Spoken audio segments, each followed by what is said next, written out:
ভাবুন তো, আপনি প্রতিদিন সকালে উঠে অফিসে যাচ্ছেন, টাকা রোজগার করছেন, কিন্তু মাসের শেষে যখন খরচ মেটান তখন দেখেন সঞ্চয় প্রায় শূন্য। এটা কি শুধু আপনার সাথেই হচ্ছে, না আসলে পৃথিবীর বেশিরভাগ মানুষ এই ফাঁদে আটকানো?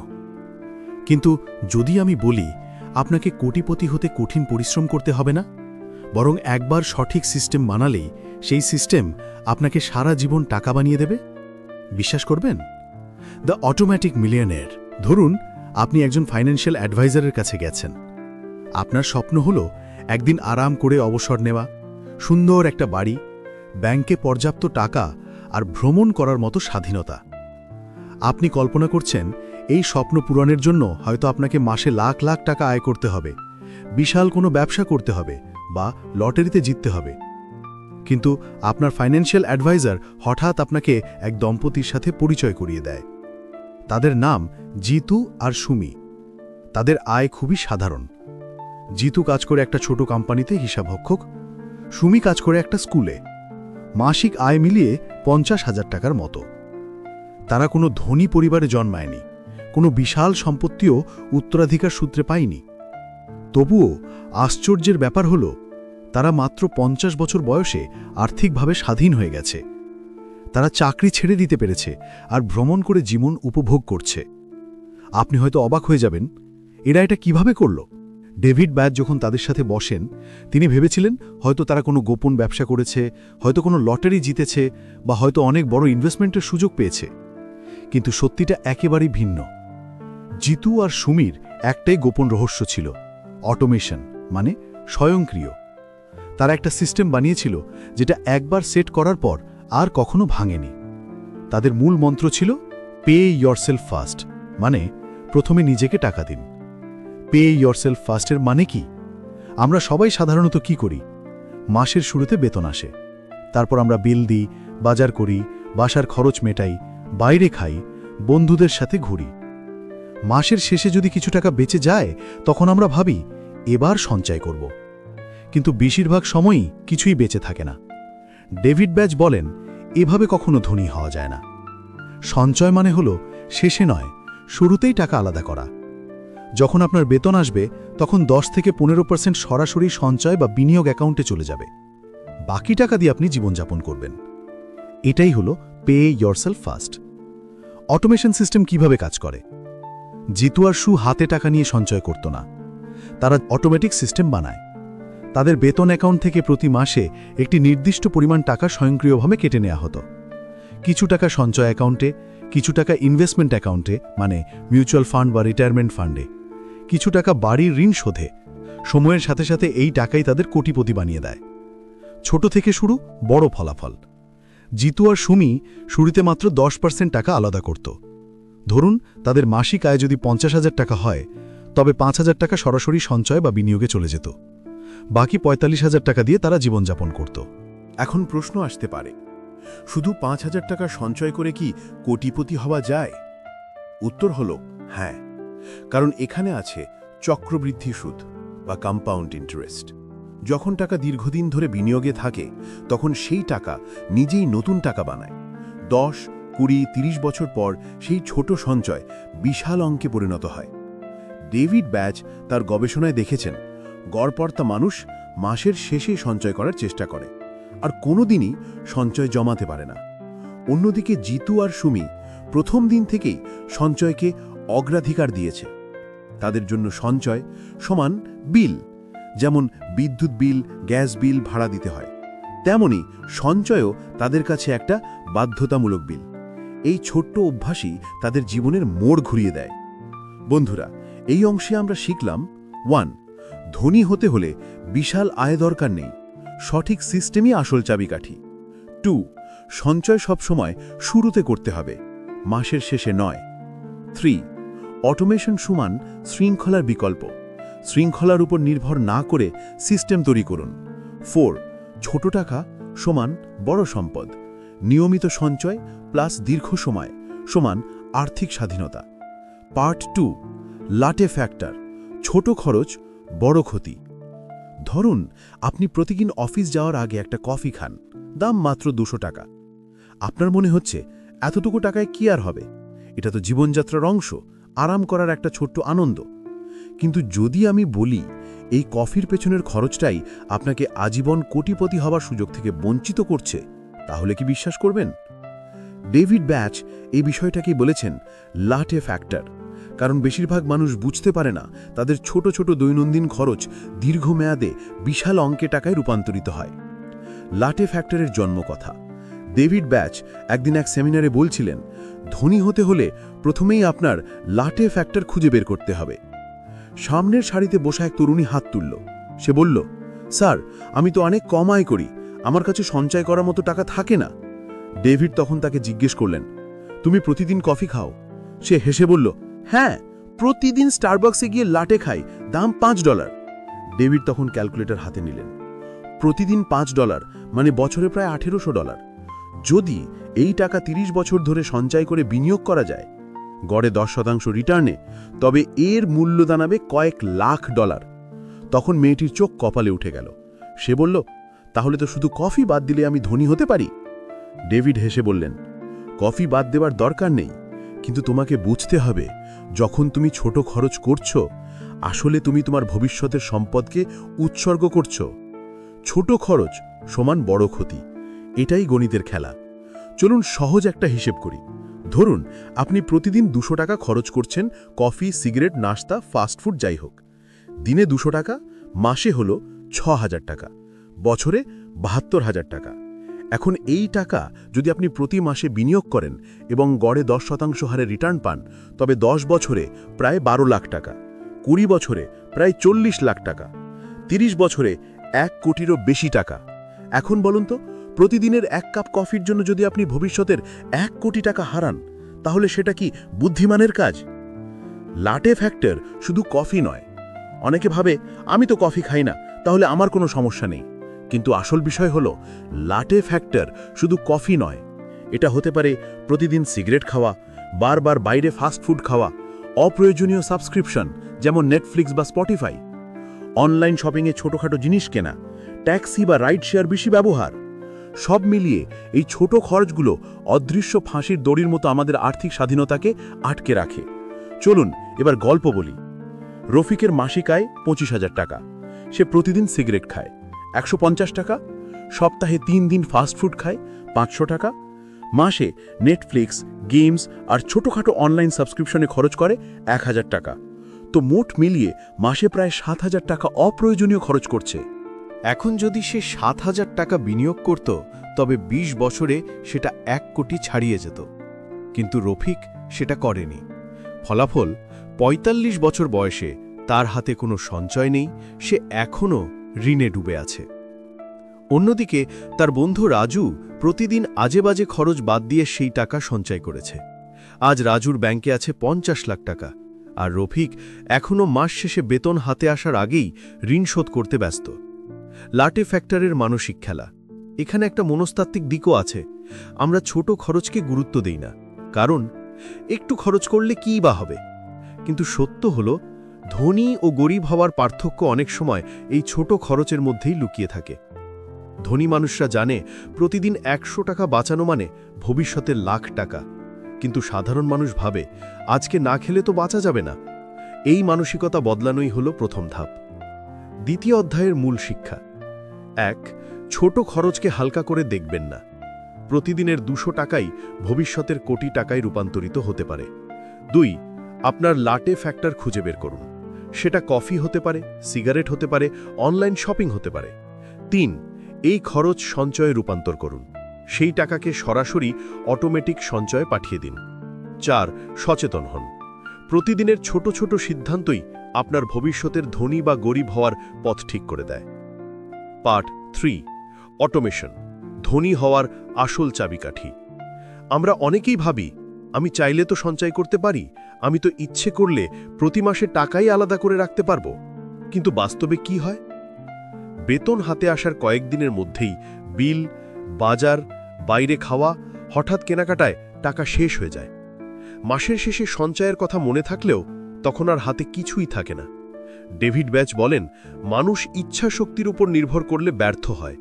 ধনী হতে চাইলে আপনাকে সিস্টেম বানাতে হবে। এই সিস্টেমের নাম হলো অটোমেশন। বা স্বয়ংক্রিয়তা। অটোমেশনের মূল ধারণা। অটোমেশন মানে হলো একবার সেট করে দিলে আর চিন্তা করতে হবে না। যেমন বিদ্যুৎ বিল বা ফোন বিল অটোমেটিক ব্যাংক অ্যাকাউন্ট থেকে কেটে নেওয়া হয়, তেমনি সঞ্চয় আর বিনিয়োগও বেতনের দিন স্বয়ংক্রিয়ভাবে কেটে নিতে হবে। এর ফলে আপনাকে আলাদা করে টাকা রাখতে হবে না। খরচ করার আগেই সঞ্চয় হয়ে যাবে। শৃঙ্খলা ভাঙার সুযোগই থাকবে না। চলুন একটি গল্প বলি। হাসান একটি প্রাইভেট কোম্পানিতে চাকরি করে। মাসে বেতন ৩০,০০০ টাকা।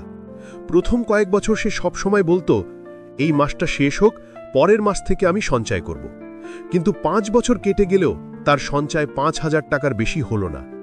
একদিন তার এক বন্ধুর পরামর্শে সে অটোমেশন শুরু করল। বেতন পাওয়ার সাথে সাথেই ৩,০০০ টাকা কেটে সরাসরি একটি মিউচুয়াল ফান্ডে চলে যেত। আরও ২,০০০ টাকা স্বয়ংক্রিয়ভাবে রিটায়ারমেন্ট ফান্ডে যেত। ফলাফল? মাত্র ২ বছরেই সে জমিয়ে ফেলল প্রায় ১ লাখ টাকা। সে অবাক হয়ে গেল, কারণ আগে এত সঞ্চয় করার কথা কল্পনাও করতে পারেনি। এটাই হলো অটোমেশনের ম্যাজিক। কেন অটোমেশন এত জরুরি? ১. মানুষ ভুলে যায়। হাতে টাকা রাখতে দিলে সঞ্চয়ের কথা মনে থাকে না। ২. প্রলোভন বড় শত্রু। টাকা হাতে থাকলে শপিং, খাওয়া দাওয়া, অপ্রয়োজনীয় জিনিসে খরচ হয়। ৩. অভ্যেস গড়ে ওঠে না। প্রতি মাসে আলাদা করে রাখতে গেলে আলসেমি কাজ করে। কিন্তু অটোমেশন একবার সেট করলে আপনার টাকা নিজেই কাজ করতে থাকবে। অটোমেশন সেটআপ কিভাবে করবেন? ডেভিড ব্যাচ সহজ কয়েকটি ধাপ দিয়েছেন। ১. পে ইয়োরসেলফ ফার্স্ট অটোমেটিক করুন। বেতন আসার দিনই ব্যাংক থেকে নির্দিষ্ট % টাকা কেটে নিন, সেটা সঞ্চয় অ্যাকাউন্ট বা বিনিয়োগ অ্যাকাউন্টে চলে যাক। ২. Retirement plan. আপনার প্রতিষ্ঠানে যদি প্রভিডেন্ট ফান্ড বা পেনশন থাকে, সেটি অটোমেটিক ডিডাকশনে দিন। এতে আপনি ভবিষ্যতের জন্য ফান্ড গড়তে পারবেন। ৩. ঋণ পরিশোধ। ক্রেডিট কার্ড বা লোন থাকলে তার কিস্তি অটোমেটিক করুন। এতে দেরি হবে না, জরিমানা লাগবে না। ৪. জরুরি ফান্ড। মাসে ছোট অঙ্কের টাকা আলাদা করে অটোমেটিকভাবে একটি এমার্জেন্সি ফান্ডে জমা দিন। ছোট টাকা সমান বড় সম্পদ। গণিতের জাদু। ধরুন মাসে মাত্র ৫,০০০ টাকা আপনি অটোমেটিকভাবে বিনিয়োগ করলেন। ১০ বছরে ১০% রিটার্নে প্রায় ১০ লাখ টাকা, ২০ বছরে প্রায় ৩৮ লাখ টাকা, ৩০ বছরে ১ কোটি টাকার বেশি। এখানে মূল কথা হলো একবার সেট করুন আর সিস্টেমকে নিজের জন্য কাজ করতে দিন। চলুন সুমি আর তানিয়ার গল্প শুনে। সুমি আর তানিয়া দুই বান্ধবী। সুমি প্রতি মাসে হাতে টাকা নিয়ে চেষ্টা করে সঞ্চয় করতে, কিন্তু বেশিরভাগ সময় খরচ হয়ে যায়। তানিয়া অটোমেশন সেট করে রেখেছে। প্রতি মাসে ৪,০০০ টাকা অটোমেটিক মিউচুয়াল ফান্ডে চলে যায়। ১০ বছর পর সুমির হাতে সঞ্চয় ৫০,০০০ টাকার মতো। তানিয়ার হাতে আছে প্রায় ১০ লাখ টাকা। তানিয়া হাসি দিয়ে বলল, আমি শুধু সিস্টেম বানিয়েছি আর সেটা আমার জন্য কাজ করেছে। অটোমেশনের মানসিক স্বস্তি। অটোমেশন শুধু টাকা জমাতে সাহায্য করে না, মানসিক চাপও কমায়। প্রতিবার সিদ্ধান্ত নেওয়ার ঝামেলা নেই। টাকা জমছে কিনা সেটা নিয়ে উদ্বেগ নেই। আপনি নিশ্চিন্তে জীবন উপভোগ করতে পারেন, কারণ জানেন আপনার ভবিষ্যতের জন্য টাকা জমছেই। পার্ট 4। বাড়ি কেনা বনাম ভাড়া, সম্পদের গোপন রহস্য।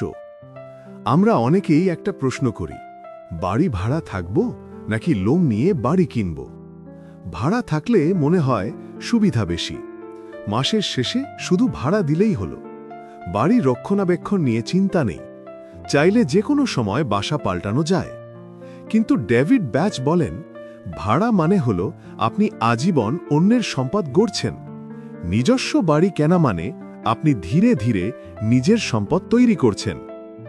গল্প, রিয়াজ বনাম সবুজ। রিয়াজ আর সবুজ দুই বন্ধু। দুজনেই মাসে প্রায় সমান আয় করে, ৪০,০০০ টাকা। রিয়াজ ভাবে বাড়ি কেনা মানে অনেক ঝামেলা, তাই ভাড়া থাকে। মাসে ১৫,০০০ টাকা ভাড়া দেয়। ২০ বছর কেটে যায়। আজিজ প্রায় ৩৬ লাখ টাকা ভাড়া দিয়েছে, কিন্তু আজও তার কোনো বাড়ি নেই। কিন্তু সবুজ প্রথমে লোন নিয়ে একটা ছোট্ট ফ্ল্যাট কিনে নেয়। মাসে ১৮,০০০ টাকা ইএমআই মানে লোনের কিস্তি দেয়। ২০ বছর পর লোন শোধ হয়ে যায় আর ফ্ল্যাট পুরোপুরি তার নিজের হয়ে যায়। ততদিনে ফ্ল্যাটের দামও বেড়ে গিয়ে দাঁড়িয়েছে ৮০ লাখ টাকার মতো। তাই একই আয় থাকা সত্ত্বেও করিম এখন কোটিপতি আর আজিজ এখনও ভাড়াটিয়া। কেন বাড়ি কেনা সম্পদ তৈরি করে? 1. ইকুইটি তৈরি হয়। প্রতিটি কিস্তির মাধ্যমে আপনি ধীরে ধীরে নিজের বাড়ির মালিকানা বাড়াচ্ছেন। 2. মূল্য বাড়ে, অ্যাপ্রিসিয়েশন। সময়ের সাথে সাথে বাড়ির দাম বেড়ে যায়। 20 থেকে 25 বছরে বাড়ির দাম দ্বিগুণ বা 3 গুণ হয়ে যেতে পারে। 3. ভাড়া থেকে মুক্তি। একবার লোন শোধ হলে আপনার মাসিক ভাড়ার চাপ থাকে না। 4. মনের শান্তি। নিজের মাথার উপর একটা ছাদ থাকা মানে ভরসা, নিরাপত্তা। গণিতের খেলা, ভাড়া বনাম লোন। ধরুন আপনি মাসে 15,000 টাকা ভাড়া দেন। 20 বছরে 36 লাখ টাকা, যা চিরতরে চলে যাবে, কোনো সম্পদ গড়বে না। এখন ধরুন আপনি মাসে 18,000 টাকা কিস্তি দেন একটি ফ্ল্যাট কেনার জন্য। 20 বছরে লোন শোধ হয়ে যাবে, আর ফ্ল্যাটের দাম দাঁড়াবে অন্তত 70 থেকে 80 লাখ টাকা। এখন বলুন কোনটা বুদ্ধিমানের কাজ? গল্প, রেশমার সিদ্ধান্ত। রেশমা একটি স্কুলে শিক্ষকতা করত। মাসে তার আয় খুব বেশি ছিল না, তাই সবাই তাকে পরামর্শ দিয়েছিল, তুমি ভাড়ায় থাকো, লোনের ঝামেলায় যেও না। কিন্তু রেশমা সাহস করে একটা ছোট ফ্ল্যাট লোনে কিনে নেয়। প্রথম কয়েক বছর কষ্ট করে কিস্তি দেয়, বিলাসিতা বাদ দেয়। কিন্তু 20 বছর পর লোন শোধ হয়ে যায়। আজ রেশমার হাতে আছে একটা 1.5 কোটির ফ্ল্যাট। আর যারা একসময় তাকে নিরুৎসাহিত করেছিল, তারা এখনো ভাড়াটিয়া। বাড়িকে ফোর্সড সেভিং হিসেবে ভাবুন। ডেভিড ব্যাচ বলেন, বাড়ির লোন আসলে আপনাকে জোর করে সঞ্চয় করায়। কারণ আপনি যদি ভাড়া দেন, টাকা চিরতরে চলে যায়। কিন্তু যদি ইএমআই দেন, প্রতিটি কিস্তি আপনাকে নিজের সম্পত্তির দিকে নিয়ে যায়। প্রশ্ন, সবাই কি বাড়ি কিনতে পারবে? অবশ্যই সবার জন্য এটা একসাথে সম্ভব নয়। কিন্তু মূল কথা হলো, ছোট থেকে শুরু করুন। প্রথমে ছোট ফ্ল্যাট বা বাড়ি কিনুন, ধীরে ধীরে লোন শোধ করুন, তারপর বড় বাড়ির দিকে এগিয়ে যান। ধনী হতে হলে আপনাকে সর্বপ্রথম নিজের মাথার উপর নিজের ছাদ নিশ্চিত করতে হবে। পার্ট 5, আসল স্বাধীনতা, আপনার নিজের লাইফস্টাইল। আমরা সবাই ধনী হতে চাই, অনেক টাকা চাই। কিন্তু একটা প্রশ্ন ভেবে দেখেছেন কি? টাকা থাকার মানেই কি আসল স্বাধীনতা?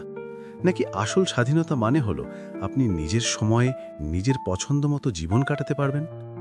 ডেভিড ব্যাচ বলেন, ধনসম্পদের আসল উদ্দেশ্য হলো স্বাধীনতা। টাকা শুধুমাত্র একটা মাধ্যম। চলুন ফারহান আর রুবির গল্প শুনি। ফারহান একটা বড় কোম্পানিতে চাকরি করে। মাসে দারুণ বেতন পায়, কিন্তু সকাল থেকে রাত পর্যন্ত অফিসে বন্দী। পরিবার, বন্ধুদের জন্য সময় নেই। প্রচুর টাকা আছে, কিন্তু স্বাধীনতা নেই। অন্যদিকে রুবি একজন ফ্রিল্যান্সার। আয় হয়তো ফারহানের চেয়ে কম, কিন্তু সে নিজের সময় নিয়ন্ত্রণ করতে পারে। সে সকালে হাঁটতে যায়, পরিবারকে সময় দেয়, ভ্রমণ করে। রুবি ফারহানের চেয়ে অনেক বেশি সুখী ও স্বাধীন।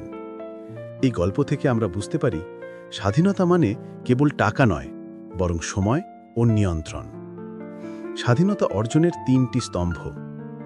ডেভিড ব্যাচের মতে আসল স্বাধীনতা গড়ে ওঠে 3টি জিনিসের উপর। 1. সময় স্বাধীনতা বা টাইম ফ্রিডম। আপনি নিজের সময় কিভাবে ব্যবহার করবেন সেটি আপনার হাতে থাকা। অফিসের জন্য নয়, নিজের স্বপ্নের জন্য সময় ব্যয় করা। 2. আর্থিক স্বাধীনতা বা ফাইন্যান্সিয়াল ফ্রিডম। আপনার জীবনযাপন চালানোর মতো যথেষ্ট অর্থ থাকা, যাতে আপনাকে টাকার জন্য সারাক্ষণ দৌড়াতে না হয়। 3. মানসিক স্বাধীনতা বা পিস অফ মাইন্ড। ঋণের চিন্তা, ভবিষ্যতের ভয়, টাকার টানাকানি ছাড়া শান্তিতে বাঁচা। একটি গল্প বলি, হাসান দম্পতির জীবন বদলের। হাসান আর তানিয়া একসময় টাকার পিছনে দৌড়াত। হাসান ওভারটাইম করত, তানিয়া প্রাইভেট টিউশনি করত। টাকা আসত, কিন্তু সময় থাকত না। তারা দুজনেই ক্লান্ত হয়ে পড়েছিল। তারপর তারা অটোমেটিক মিলিয়নিয়ার পদ্ধতি অনুসরণ করল। প্রতি মাসে অটোমেটিকলি সঞ্চয় শুরু করল। ধীরে ধীরে ঋণ শোধ করল। একটা ছোট ফ্ল্যাট কিনল। 5 বছর পর তারা কম কাজ করে, কিন্তু বেশি স্বাধীনতা উপভোগ করছে। তারা এখন ভ্রমণে যায়, পরিবারকে সময় দেয়, মন শান্তিতে আছে। এটাই হলো আসল স্বাধীনতা। স্বাধীনতা অর্জনের পথ। 1. অটোমেটিক সঞ্চয়। সঞ্চয়কে অভ্যাস নয়, সিস্টেম বানান। 2. ঋণ মুক্ত হওয়া। ঋণের বোঝা থাকলে আপনি কখনোই মুক্ত নন। 3. নিজের বাড়ি। নিজের মাথার উপর ছাদ থাকলে নিরাপত্তা আসে। 4. বিনিয়োগ। শুধু টাকা জমিয়ে রাখলে হবে না, বিনিয়োগ করে তা বাড়াতে হবে। 5. Lifestyle design. আসল স্বাধীনতা মানে আপনি নিজের ইচ্ছে মতো জীবনযাপন করবেন। উদাহরণ: স্বাধীনতার খরচ। ধরুন আপনার মাসিক প্রয়োজন 50,000 টাকা। যদি আপনার বিনিয়োগ বা সম্পত্তি থেকে প্রতি মাসে 50,000 টাকা আয় হয়, তাহলে আপনি আর চাকরির উপর নির্ভরশীল নন। এটাই হলো ফাইন্যান্সিয়াল ফ্রিডম নাম্বার। বন্ধুরা, যদি আজকের ভিডিওটি আপনাদের ভালো লেগে থাকে, অনুপ্রেরণা পান, তাহলে অবশ্যই লাইক দিন, বন্ধুদের সাথে শেয়ার করুন আর সবচেয়ে গুরুত্বপূর্ণ, আমাদের চ্যানেলটি সাবস্ক্রাইব করুন। ধন্যবাদ।